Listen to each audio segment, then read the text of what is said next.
الحمدللہ الحمدللہ رب العالمین والصلاة والسلام علی سید المرسلین وعلی آلہ وصحابہ اجمعین اما بعد فاعوذ باللہ من الشیطان الرجیم بسم اللہ الرحمن الرحیم قل ان کنتم تحبون اللہ فاتبعونی یحببکم اللہ صدق اللہ العظیم وصدق رسولہ النبی الکریم۔ سنا ہے کہ ایک شخص نے بری صورت کو جنگل میں دیکھ کر پوچھا کہ تو کون ہے؟ اس نے جواب دیا تیرا ہی برا عمل ہوں۔ اس نے پوچھا تو جس سے نجات کی کوئی صورت؟ اس نے جواب دیا ختم المرسلین صلی اللہ علیہ وآلہ وسلم پر درود پڑھنا۔ آقائے نامدار مدنی تاجدار ختم الرسول صلی اللہ علیہ وآلہ وسلم کا ارشاد ہے، میرے اوپر درود بھیجنا پل صراط کے لیے نور ہے۔ جو مجھ پر جمعہ کے دن 80 مرتبہ درود بھیجتا ہے، اللہ تعالیٰ اس کے 80 سال کے گناہ معاف کر دیتا ہے۔ تو آئیں ہم بھی مل کر آقا علیہ الصلوۃ والسلام کی بارگاہ میں درود والسلام کا ہدیہ پیش کرتے ہیں۔ بلغ العلا بکمالہ کشف الدجی بجمالہ حسنت جمیع خصالہ صلو علیہ وآلہ وصحابہ اجمعین۔ اللہ تبارک و تعالیٰ کی حمد و ثنا اور درود حضور اکرم نور مجسم شفیع معظم صلی اللہ علیہ وسلم پر پیش کرنے کے بعد آپ تمام ویورز کو فضا اسلامک چینل کی طرف سے السلام علیکم ورحمۃ اللہ وبرکاتہ۔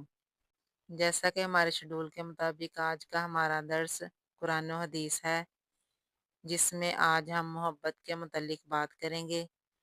دعا ہے کہ اللہ تبارک و تعالیٰ مجھے حق بیان کرنے کی توفیق عطا فرمائے۔ اللہ تبارک و تعالیٰ میرا پڑھنا اور آپ کا سننا قبول و منظور فرمائے اور ہم سب کے علم و عمل میں اضافہ فرمائے۔ جیسا کہ میں نے آپ کے سامنے قرآن مجید فرقان حمید کی آیت کریمہ پڑھی، جس میں اللہ تبارک و تعالیٰ نے فرمایا کہ اے محبوب تم فرما دو کہ لوگو اگر تم اللہ کو دوست رکھتے ہو تو میرے فرما بردار ہو جاؤ، اللہ تمہیں دوست رکھے گا۔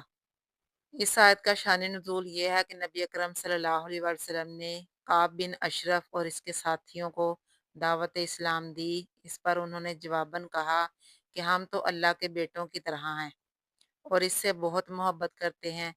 اس پر اللہ تعالیٰ نے نبی اکرم صلی اللہ علیہ وسلم سے کہا آپ انہیں فرما دیجئے کہ اگر تم اللہ سے محبت کرتے ہو تو میری تابع داری کرو۔ میں اللہ کا رسول اور اس کا پیغمبر ہوں اور تمہارے لیے اللہ کی حجت بن کر آیا ہوں۔ میری اتباع کرو گے تو اللہ تمہیں محبوب جانے گا۔ وہ غفور اور رحیم ہے، وہ تمہارے تمام گناہ معاف فرما دے گا۔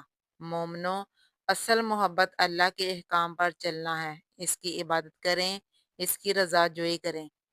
اللہ کی مومنوں سے محبت یہ ہے کہ ان کی تعریف کرے اور اجر عطا فرمائے اور اس کے گناہ معاف کر دے، اپنی رحمت سے انہیں نوازتے ہوئے عزت عطا فرمائے۔ جو شخص 4 چیزوں کو چھوڑے بغیر ان 4 چیزوں کا دعویٰ کرے وہ جھوٹا ہے۔ جو جنت کی محبت کا دعویٰ کرتا ہے مگر نیکی نہیں کرتا۔ جو شخص نبی آخر الزمان صلی اللہ علیہ وسلم کی محبت کا اعلان کرتا ہے مگر علماء اور صلحاء کو دوست نہیں رکھتا۔ تیسرے نمبر پر جو آگ سے ڈرنے کا دعوے دار ہے مگر گناہ نہیں چھوڑتا۔ اور چوتھے نمبر پر وہ شخص جو اللہ کی محبت کا دعویٰ کرے مگر تکلیف پر شاکی یعنی شکایت کرنے والا ہو۔ رابعہ بصری رحمۃ اللہ علیہ فرماتی ہیں کہ تو اللہ کی نافرمانی کرتا ہے، بظاہر تو اس کی محبت کا دعوے دار ہے، مجھے زندگی کی قسم یہ انوکھی بات ہے۔ اگر تیری محبت سچی ہوتی تو اللہ کی اطاعت کرتا، کیونکہ عاشق جس سے محبت کرتا ہے اس کی اطاعت کرتا ہے۔ حقیقت میں محبت کی علامت محبوب کے اشارہ پر ہی اس کے حکم کے مطابق عمل کرنا ہے، نہ کہ اس کی خلاف ورزی کرنا۔ چند لوگ شبلی رحمۃ اللہ علیہ کے پاس آئے جو ان سے محبت کا اعلان کرتے تھے۔ آپ نے انہیں دیکھ کر پتھر مارے تو وہ بھاگ کھڑے ہوئے۔ اس پر آپ نے انہیں کہا تم تو محبت کے دعوے دار تھے، میری اتنی تکلیف کو بھی برداشت نہ کیا۔ پھر آپ نے فرمایا اہل محبت نے الفت کا جام پیا تو یہ وسیع زمین شہر تنگ ہو گئے۔ انہوں نے اللہ کو ایسے پہچانا جیسے پہچاننے کا حق ہے۔ وہ اس کی عظمت میں خود رفتہ اور اس کی قدرت میں حیران ہیں۔ انہوں نے الفت کا جام پیا، وہ اس کی الفت کے سمندر میں ڈوب گئے۔ اس کی بارگاہ میں مناجات ہی کی بدولت سب کچھ حاصل کیا۔ پھر یہ شعر پڑھا: اے میرے مولا، تیری محبت کی یاد نے مجھے بے خود بنا دیا۔ کیا تو نے کسی ایسے محب کو دیکھا ہے مدہوش نہ ہو؟ کہا جاتا ہے کہ جب اونٹ مست ہو جاتا ہے تو 40 دن تک وہ گھاس وغیرہ کچھ نہیں کھاتا، اور اس پر پہلے سے 2 گنا بوجھ لاد دیا جائے تو وہ بھی اٹھا لیتا ہے، کیونکہ اس کا دل اپنے محبوب کی یاد میں تڑپتا ہے، نہ کہ چارے کی خواہش میں۔ تو جب اونٹ اپنے محبوب کی یاد میں اپنی خواہشات کو چھوڑ دیتا ہے اور بھاری بوجھ اٹھا لیتا ہے، تو اے انسان، کیا تو نے بھی کبھی اپنی ناجائز خواہشات کو چھوڑا ہے؟ کیا کبھی کھانا پینا بند کیا ہے؟ کیا اپنے وجود پر کبھی بارے گرا ڈالا ہے؟ اگر تم نے ایسا نہیں کیا تو تمہارا اظہار الفت کرنا بالکل جھوٹ ہے۔ یہ تمہیں دنیا اور آخرت میں کوئی فائدہ نہ پہنچائے گا، کیونکہ یہ نہ مخلوق کو اور نہ ہی خالق کو پسندیدہ ہے۔ حضرت علی کرم اللہ وجہہ کا فرمان ہے کہ جو جنت کا امیدوار ٹھہرا، اس نے نیکیوں میں جلدی کی، اور جو جہنم سے ڈرا، اس نے اپنی ناجائز خواہشات سے منہ موڑ لیا۔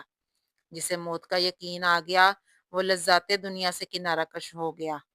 حضرت ابراہیم خواص رحمۃ اللہ علیہ سے محبت کے بارے میں سوال کیا گیا تو آپ نے فرمایا: محبت نام ہے ارادوں کو ختم کر دینے، تمام صفتوں اور حاجتوں کو مردہ کر دینے، اور اپنے وجود کو اشارات کے سمندر میں ڈبو دینے کا۔